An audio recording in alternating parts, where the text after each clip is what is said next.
What's going on YouTube? My name is Dom, and in this video today I wanted to talk about pushing. Now, of course, there's really two pieces to this. There's normally pushing and then holding. Holding would be like once you push people off of a point that you want, then you're going to hold that defensively. But in this one I'm just going to be talking about pushing because I think it's a little bit more interesting and it's also more difficult. So first of all, I have a general rule whenever pushing. Well, a rule that I try to instill in myself because I've noticed when you go in staggered, you go in one by one, you typically die very quickly and you can't really make much headway. But when you attack all together, all four people having a coordinated attack, you can do very well. Now, it doesn't even matter if two people are on the flank and two people are on the front. As long as all four people are hitting at the same time, you're going to do a lot better most of the time just by doing that. Now, this strategy can work with randoms. Just make sure you time your attacks with theirs. So a habit that I'm trying to get into is once I die, I wait, I look at where my teammates are at, and I try to coalesce with them and coordinate an attack. So anyway, you have to learn when to time your attacks. Now, this is going to be more or less once you have a group together, at least like two other people, possibly four. You could try this with two people total, but I'm not sure it would work too well. Timing your attacks is very important. You want to do it when you have the advantage and your opponent is disadvantaged, or you just have a lot of advantages. So I want you to change your thinking. I'm trying to change my thinking in this. It's very difficult, but change when you're playing to think of things in terms of advantages and disadvantages. Not of I'm going to flank and hit them from the back. Think of, is it advantageous to attack from the back? Is it advantageous to attack from the side? Where is going to give me the best advantages? Think in terms of that. Try to at least. So anyway, when talking about advantages and when to time your attacks, there's basically three big advantages that I found. The first one that is going to be when an enemy goes down. If you're able to down an enemy, usually I like to wait, poke and prod until I have an opening to go on a full-blown attack. If you're able to put an enemy down, it's not always advantageous, but a lot of times it is. When it is advantageous, the other team doesn't have a saint, the person you downed isn't chalk, and you have a good position. However, there are some positions in this game that will allow two people to beat four people, so you just have to make sure you're not in one of those choke points, not in one of those narrow passages where you can get repelled very easily. Now let's talk about positioning, because I feel like this is a big part of it. When positioning, there's a few things that we have to look out for. The first one is going to be narrow passages. Remember, it only takes one person to hold a narrow passageway. So if four people are trying to push through a small doorway, ideally one person on the other side of that doorway can keep all four people back. So does it make sense to shove four people through a narrow passageway when the other team only needs one person to cover it and then three people to hit you from wherever the fuck else? Now think about cover as well. When moving and pressing this attack, are you going to have cover? Is the enemy going to have more cover than you?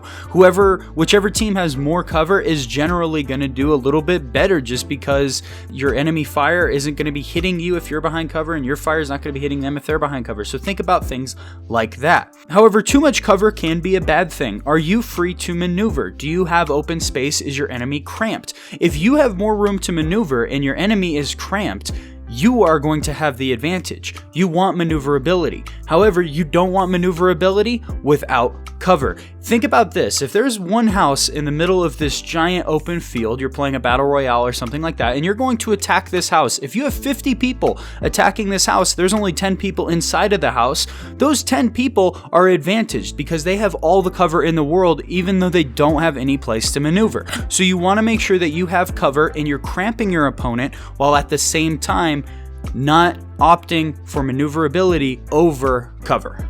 Make sure you have a little bit of both. Now, the other thing you want to think about is, do you have firepower? Do you have like Dima, Scorch, Vi, etc.? Whoever abilities you're going to want to be using. Do you have abilities that are ready to use? I'm not typically going to attack an enemy's position cramped if I don't have a Dima lined up with their cluster grenades, or if I don't have a Vi ready to go, or any abilities that are going to synchronize really well. I'm not going to attack if I don't have abilities, because instantly 4v4 is pretty even, but as soon as one team has an extra flashbang, that team has the advantage.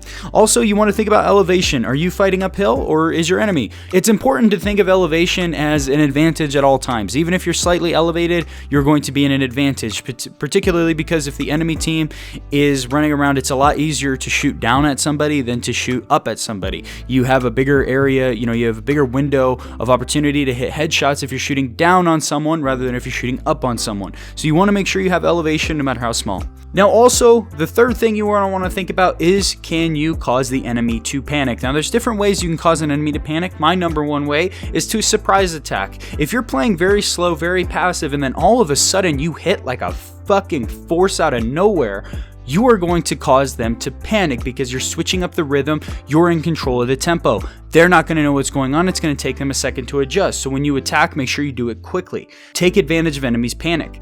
Now also, this can come in the form of confusion as well. So remember, do the unexpected. If the enemy team is expecting a certain attack from a certain direction or expecting a certain playstyle, do something different, because the unexpected causes panic as well. If you hit them with an unexpected attack out of nowhere, they don't instinctively know how to deal with it, you are controlling the tempo, remember, and you're making them think in a position where they don't want to be thinking, they want to be acting. Also, abilities can cause panic really well. If you hit them with surprise abilities out of nowhere, that's going to cause great panic, and that gives you a big advantage. And panic is so effective, I feel, that 2 people could take out a 4 squad, even 1 person could take out a 4 squad just by causing the other team to panic. So anyway, let me know what you guys thought about these tips down in the comment section below. Let me know if you have any tips of your own, and please like and subscribe if you are new and you did enjoy the video. But anyway, thank you guys for watching, and I will see you in the next one.